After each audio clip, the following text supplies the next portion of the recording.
크시도다.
이 시간 하나님께서 우리에게 주시는 말씀 느헤미야 11장 1절에서 14절까지의 말씀입니다. 느헤미야 11장 1절에서 14절까지의 말씀 제가 봉독해 드리도록 하겠습니다. 백성의 지도자들은 예루살렘에 거주하였고 그 남은 백성은 제비 뽑아 10분의 1은 거룩한 성 예루살렘에서 거주하게 하고 그 10분의 9는 다른 성읍에 거주하게 하였으며 예루살렘에 거주하기를 자원하는 모든 자를 위하여 백성들이 복을 빌었느니라. 이스라엘과 제사장들과 레위 사람들과 느디님 사람들과 솔로몬의 신하들의 자손은 유다 여러 성읍에서 각각 자기 성읍 자기 기업에 거주하였느니라. 예루살렘에 거주한 그 지방의 지도자들은 이러하니 예루살렘에 거주한 자는 유다 자손과 베냐민 자손 몇 명이라.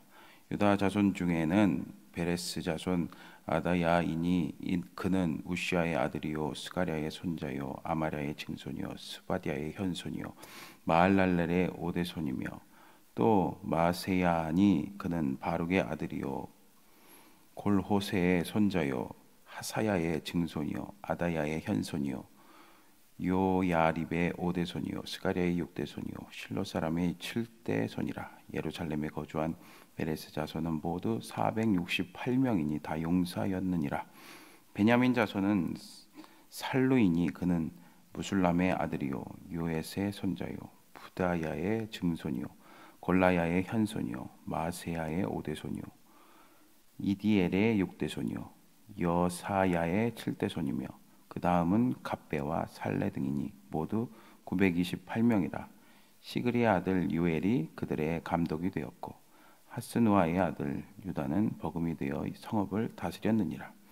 제사장 중에는 요야립의 아들 여다야와 야긴이며 또 하나님의 전을 맡은 자 스라야이니 그는 힐기야의 아들이요 무술람의 손자요 사독의 증손이요 모라요스의 현손이요 아이도베의 오대손이며 또 전에서 일하는 그들의 형제니 모두 822명이요 또 아다야이니 그는 여호함의 아들이요 블라야의 손자요 암시의 증손이요 스가랴의 현손이요 바스울의 오대손이요 말기야의 육대손이며 또 그 형제의 족장된 자이니 모두 242명이요 또 아마세이니 그는 아사렐의 아들이요 아흐세의 손자요 부실레못의 증손이요 임멜의 현손이며 또 그들의 형제의 큰 용사들이니 모두 128명이라.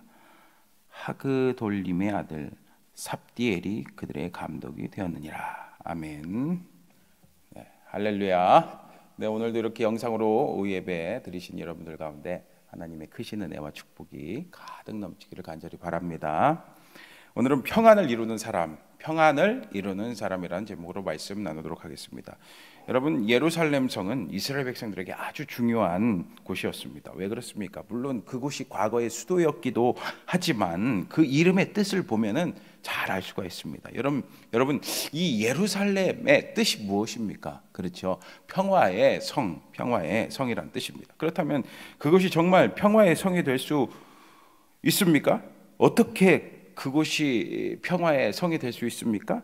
거기에 무엇이 있었습니까? 그렇죠. 거기에는 하나님의 성전, 그렇죠. 하나님의 임재의 상징인 하나님의 성전이 있었습니다. 1절에 보면 예루살렘을 그래서 그냥 성이라고 하지 않고 거룩한 성이라고 하잖아요. 그래서 하나님께서는 느헤미야를 통해서 예루살렘 성을 재건하도록 하셨습니다. 인도하셨습니다. 그런데 성만 재건해서 되겠습니까? 여러분, 집도 사람이 없으면 어떻게 되는지 아시죠? 시골에 많은 집들이 있죠. 그리고 여기 부산에도 보니까 사람이 안 사는 집이 있잖아요. 그럼 어떻게 됩니까? 금방 폐허가 돼요. 사람의 온기가 있어야지 그 집의 역할을 제대로 할 수 있더라고요. 마찬가지로 그 예루살렘 성이 정말로 말 그대로 이름 그대로 평화의 성이 되기 위해서는 사람이 필요했습니다. 예루살렘이 성읍으로서 그 기능을 잘 감당하려면은 일정 수의 사람들이 살아야 됐습니다. 여러분, 마찬가지로 오늘 우리 교회가 예루살렘과 같이 평화로운 교회, 평안한 교회가 되기 위해서는 어떻게 해야 되겠습니까? 그렇습니다. 하나님의 사람들이 필요합니다. 하나님께서는 지금도 하나님의 사람들을 통해서 하나님의 일을 지금도 하고 계십니다. 그럼 어떤 사람이 있어야 하겠습니까? 첫 번째로 기꺼이 자원하는 사람이 있어야 됩니다. 뭐라고요? 기꺼이 자원하시기를 축복합니다. 하지만 사실 그 예루살렘 성에 들어가 산다는 것은 쉽지 않은 일이었습니다. 그 성의 성벽과 성전은 재건되었지만 나머지 건물들이 온전할까요? 형편이 없었습니다. 그 제반 시설이 없었습니다. 그 모든 것을 그 예루살렘에 거주하면은 그것을 다시 짓는데 힘을 다해야 됐습니다. 그리고 정든 터전을 떠나 새로운 곳에 정착하는 것은 사실 어렵죠. 그리고 그 황폐한 그 예루살렘 성을 다시 재건하는 것, 그리고 거기서 먹고 살기라는 것은 쉽지 않았을 겁니다. 여러모로 이것저것 따지고 환경을 바라보고 또 이것저것 조건을 따져보면은 그 예루살렘에 거주해서 산다는 것은 참 힘든 일이었습니다. 그래서 어떻게 하기로 합니까? 여러분 1절 보세요. 백성의 지도자들은 예루살렘에 거주하였고 그 남은 백성은 제비 뽑아 10분의 1은 거룩한 성 예루살렘에서 거주하게 하고 그 10분의 9는 다른 성읍에 거주하게 하였으며. 아멘. 우선 이 백성들의 지도자들이 솔선수범해서 예루살렘에 거주했습니다. 여러분 우리 교회 안에도 직분을 맡은 분들이 있죠. 장로님, 저 목회자들, 목사, 전도사뿐만 아니라 우리 장로님들, 또 권사님들, 안수 집사님들, 집사님들 이렇게 직분들을 여러분들 갖고 계시죠. 여러분 직분을 맡은 이유가 뭡니까? 하나님이 여러분들에게 직분을 주신 이유가 뭡니까? 남들 앞에서 군림하려고요? 아닙니다. 여러분 직분을 주신 것은 하나님께서 섬기라고 주신 줄 여러분 믿으시기 바랍니다. 솔선수범해야 됩니다. 그래야 믿음이 연약한 사람들도 따라오는 거예요. 솔선수범하지도 않고 예배 나오지도 않고 일하면은 일하지도 않고 뒷짐지고 지시만 하고 그렇게 사역을 감당하지 않으면 말로만 하면 입술로만 하면은 사람들이 어떻게 되겠어요? 믿음이 연약한 사람들은 시험 듭니다. 아이 뭐야 하겠죠. 그러면 교회가 어떻게 되겠습니까? 제가 길게 설명 안 드려도 다 아시겠죠. 여러분 다 추측이 되시죠? 교회가 평안할 수가 없어요. 또 이어서 10분의 1에 해당되는 그 주민들은 제비 뽑아서 선택돼서 예루살렘으로 이주해야 했습니다. 근데 생각해 보세요. 제비 뽑혔지만 얼마든지 난 싫어요, 나는 싫어요, 나는 안 가요, 싫어요, 어려워요, 힘들어요, 못해요, 그럴 수도 있었을 거예요. 하지만 그들은 반항하지 않습니다.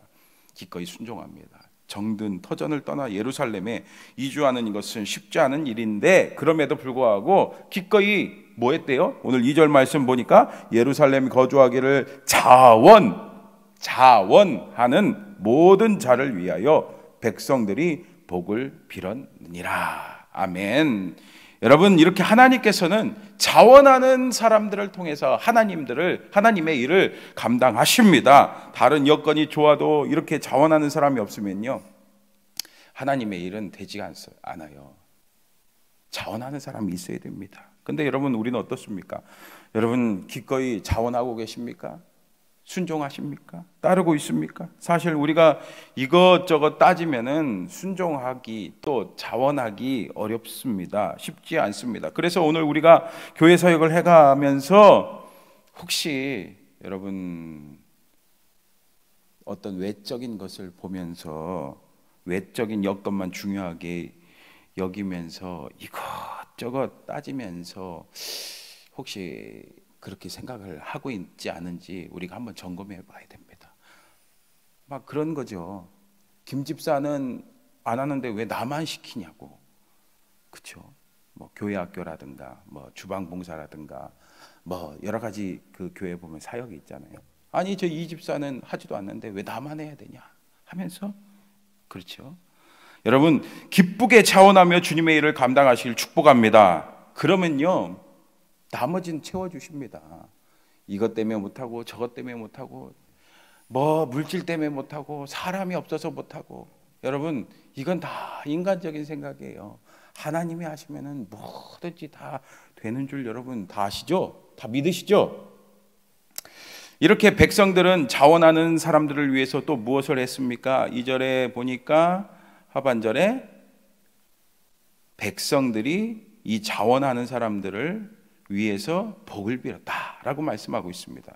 복을 빌었다는 것은 중보기도 했다는 거죠. 여러분 이렇게 자원하는 성도들과 그리고 함께 중보기도 해주는 그 성도가 있을 때 교회가 하나님이 우리에게 맡겨주신 그 사명을 충실하게 잘 감당할 수가 있는 거예요. 교회가 부흥하는 겁니다. 교회가 평안한 겁니다. 여러분, 이런 교회가 평안하지 않을 수 있겠습니까?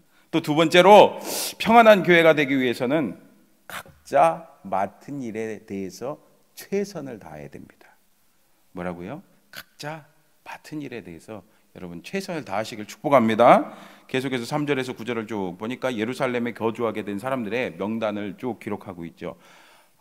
이렇게 제가 느헤미야를 계속 설교하고 있는데, 말씀을 나누고 있는데, 이 이름도 참 이름도 발음하기 힘든 사람들의 이름들이 쭉 나오죠. 근데 여러분, 이렇게 기록한 이유가 다 있는 거예요. 여러분, 성경의 말씀은요, 쓸데없는 말씀이 없는 거예요. 다 이유가 있기 때문에 이렇게 기록한 겁니다. 특별히 6절 말씀 보니까 예루살렘에 거주한 베레스 자손은 모두 468명이니 다 용사였느니라 라고 말씀하고 있습니다. 베레스 자손이 모두 용사다. 용사라는 거예요. 용사라는 겁니다. 여러분, 이 말씀을 통해서 어떤 사실을 우리가 알 수가 있습니까? 예루살렘의 평안을 위해서는 용사가 필요했고, 그들은 용사로서의 그 역할을 잘 감당했다는 겁니다. 그 용사라는 것은 사실 하나님께서 그들에게 주신 은사입니다. 그 은사를 가지고 그들은 최선을 다했다는 것을 알 수가 있습니다. 여러분, 그렇습니다. 하나님께서는 우리 각 사람들에게 은사를 주시는 분이십니다. 여러분, 은사를 주신 이유가 뭘까요? 그렇습니다. 그리스도의 몸 된 우리 교회 공동체를 온전히 세우기 위해 주신 겁니다. 자신의 어떤 욕심과 이득을 위해서 은사를 주신 게 아니라는 거예요. 그래서 여러분, 우리에게 가지고 있는 그 은사, 여러분, 어떤 분은 나는 은사가 없다고 얘기하는 분 있죠. 근데 여러분, 잘 보시면 잘하는 게 있어요. 그게 바로 은사예요. 뭐 청소를 잘한다든가, 남을 잘 섬긴다든가, 기도를 잘 한다든가, 열심히 한다든가, 말씀을 열심히 본다든가, 여러분, 그거 다 은사입니다. 남하고 비교하지 마시고 하나님이 여러분들에게 주신 그 은사를 가지고 최선을 다해서 섬기시기를 축복합니다. 그렇다고 근데 은사를 막 비교하면 안 돼요. 막 나한테는 남들이 없는 은사, 뭐 병 고치는 은사라든가 그런 것도 여러분들에게 주실 수 있거든요. 그런데 그런 거가 군림하면 안 됩니다. 그러면은요, 갈등과 분열이 생깁니다. 저희 부모님이 다니시는 그 시골 교회 있잖아요, 모교회. 근데 몇 년 전에 젊은 목사님이 부임했어요. 근데 이분이 천국과 지옥을 다녀온, 또 천국과 지옥을 보여준다는 그 권사님을 모시고서는 부흥 집회를 열었습니다.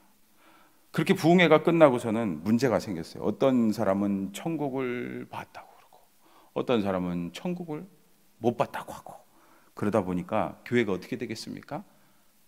서로 막 갈등하고 분열이 생겼습니다. 사실 여러분, 천국과 지옥, 여러분, 우리 눈으로 보는 게 그게 중요한 걸까요? 안 중요한 걸까요? 여러분, 믿음이 중요한 거잖아요.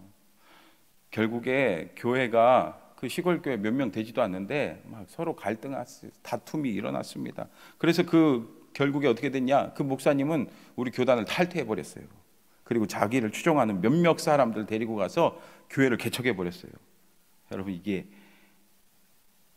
진짜 이게 말이 됩니까? 여러분, 어떻습니까? 교회는 하나님께 부름받은 성도들의 모임이죠.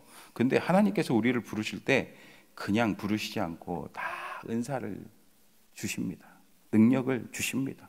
그래서 그 은사와 능력을 가지고, 그 달란트를 가지고 그리스도의 그 몸된 교회를 잘 세우고 섬기라고 하십니다. 그렇기 때문에 여러분, 다 있어요, 은사. 비교하면 안 돼요. 그래서 각자 맡은 은사와 사명을 가지고 최선을 다할 때, 그 부르심에 합당하게 순종할 때 하나님께서는 여러분들을 통해서, 그리고 우리 교회 공동체를 통해서 하나님의 일을 하신다는 것을 여러분 굳게 아시기를 바랍니다. 그러면 교회가 평안해지는 거예요. 마지막으로 세 번째, 거룩함이 바로 세워져야 됩니다. 뭐라고요? 거룩함을 지켜야 됩니다. 10절에서 14절 말씀을 쭉 보면 예루살렘으로 이주한 제사장들의 이름이 말씀에 기록되어 있죠. 이 목록은 이스라엘 백성들은 그냥 공동체가 아니라 거룩하게 구별된 공동체라는 사실을 가르쳐 줍니다. 또 이렇게 예루살렘에 이주한 제사장들의 이름과 가문이 자세히 기록된 이유가 뭘까요?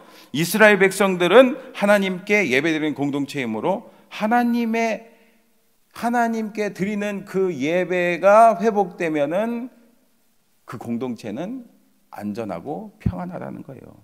여러분, 그렇습니다. 성경을 보면 이스라엘 백성들이 전쟁에서 승리할 수 있었던 여러 요인이 있겠지만 단연 으뜸되는 이유가 뭡니까? 그들이 가지고 있는 병거나 군대의 숫자가 아니죠. 무기가 아니죠. 그것은 뭡니까? 바로 하나님께서 그들과 함께 하셨기 때문인 줄 믿으시기 바랍니다. 그래서 승리할 수가 있었던 거예요. 그래서 성경을 보니까 전쟁 시에 찬양대가 앞장서고 또 성전 일을 담당하는 제사장이나 레위인도 성에서 그 성을 지키는 일에 예외되지 않았다는 사실을 우리가 볼 수가 있습니다. 오늘 14절 말씀도 보니까 쭉 이제 제사장 그 명단들이 나오는데, 레위인들 그 명단들이 쭉 나오는데, 또 그들의 형제의 큰 용사들이니 모두 128명이라 하그돌림의 아들 삽디엘이 그들의 감독이 되니라. 아멘. 그렇죠? 근데 엉뚱하게 용사들이라고 나오고 있죠. 여러분, 다른 무엇보다 하나님을 섬기는 예배 그리고 인도하는 거룩한 직분을 맡은 자들에게 이 공동체에 평안이 달려 있다는 것을 우리에게 가르쳐 주는 거죠. 여러분, 그렇습니다. 지금도 다르지 않습니다. 국가와 사회의 평안, 요즘에 뭐 어떤 경제적인 거나 뭐 군사력 이런 것을 찾죠. 물론 이런 것도 필요하겠지만 무엇보다 가장 중요한 것은 하나님의 백성들인 줄 믿으시기 바랍니다. 우리 그리스도인들이 중요하다는 겁니다. 우리 대한민국의 안위를 위해서 우리 그리스도인들이 중요하다는 거예요. 우리 그리스도인들이 먼저 거룩함을 잃어버리고 자신의 역할을 감당하지 못하면은 다른 어떤 뭐 경제력이나 군사력이 있어도 그 나라는 평안할 수가 없는 거예요. 그러므로 우리 역시 하나님 백성으로서 언제나 거룩함을 유지해야 될 줄 믿습니다. 그러면은 어떤 강한 적이라도 물리칠 수 있지만 이 거룩함을 잃어버리면은 어떤 약한 자에게도 무너질 수밖에 없는 겁니다. 오늘도 하나님께서는 말씀을 따르고 진정으로 예배하는 공동체를 승리하게 하십니다. 교회의 평안과 승리의 비결은 거룩에 있다는 것을, 그리고 하나님을 예배하는 데 있다는 것을 여러분 다 아시기를 축복합니다. 사랑하는 성도 여러분, 우리는 늘 평안하기를 바랍니다. 그러나 평안은 우리가 노력한다고 되지 않습니다. 하나님께서 언제나 지켜주시고 언제나 함께 해주셔야 그 교회가, 그리고 여러분들 가정이, 여러분들이 속한 그 공동체가 평안할 수가 있는 겁니다. 그러기 위해서는 어떻게 해야 된다고요? 그렇죠. 하나님의 사람들이 있어야 됩니다. 어떤 사람이요? 기꺼이 자원하는 사람. 하나님이 주신 은사를 가지고 최선을 다해 맡겨주신 그 사명을 감당하는 사람. 그리고 거룩함을 잃지 않고 온전히 하나님께 예배드리는 사람. 그 사람이 있어야 될 줄 믿습니다. 이런 사람이 교회 안에 많이 있을 때 그 교회는 아무리 갈등이 있어도, 아무리 원수 마귀가 우리를 공격할지라도 하나님의 그 도우심과 하나님의 그 지키심과 하나님 주시는 그 평안이 그 교회 가운데 넘치게 될 줄 믿습니다. 여러분들의 가정과 여러분 우리 온천중앙교회와 그리고 여러분들이 속해 있는 모든 공동체가 하나님 주신 이 평안이 넘치기를 주님의 이름으로 축복합니다. 기도하겠습니다. 하나님 아버지, 오늘 이렇게 영상으로 예배드리는 모든 심령들 하나님 또 이렇게 예배드리게 해주셔서 감사합니다. 오늘 들은 말씀들 하나님 잊지 않게 해주시고 정말 우리에게 평안을 주시는 그 하나님 의지하는 우리 모든 성도들 다 될 수 있도록 도와주시옵소서. 그러기 위해서 평안을 이루는 사람이 필요한데 우리가 오늘 들은 말씀처럼 기꺼이 자원하는 사람, 주시는 은사를 또 맡은 사명을 충실하게 감당하는 사람, 또 거룩함으로 바로 세워진 예배자들이 다 될 수 있도록 축복하여 주시옵소서. 그래서 평안이 넘치는 우리 가정, 평안이 넘치는 우리 교회, 또 평안이 넘치는 우리 나라, 우리 모든 공동체 될 수 있도록 축복하여 주시옵소서. 감사드리며 사랑이 많으신 예수님의 이름으로 기도합니다. 아멘.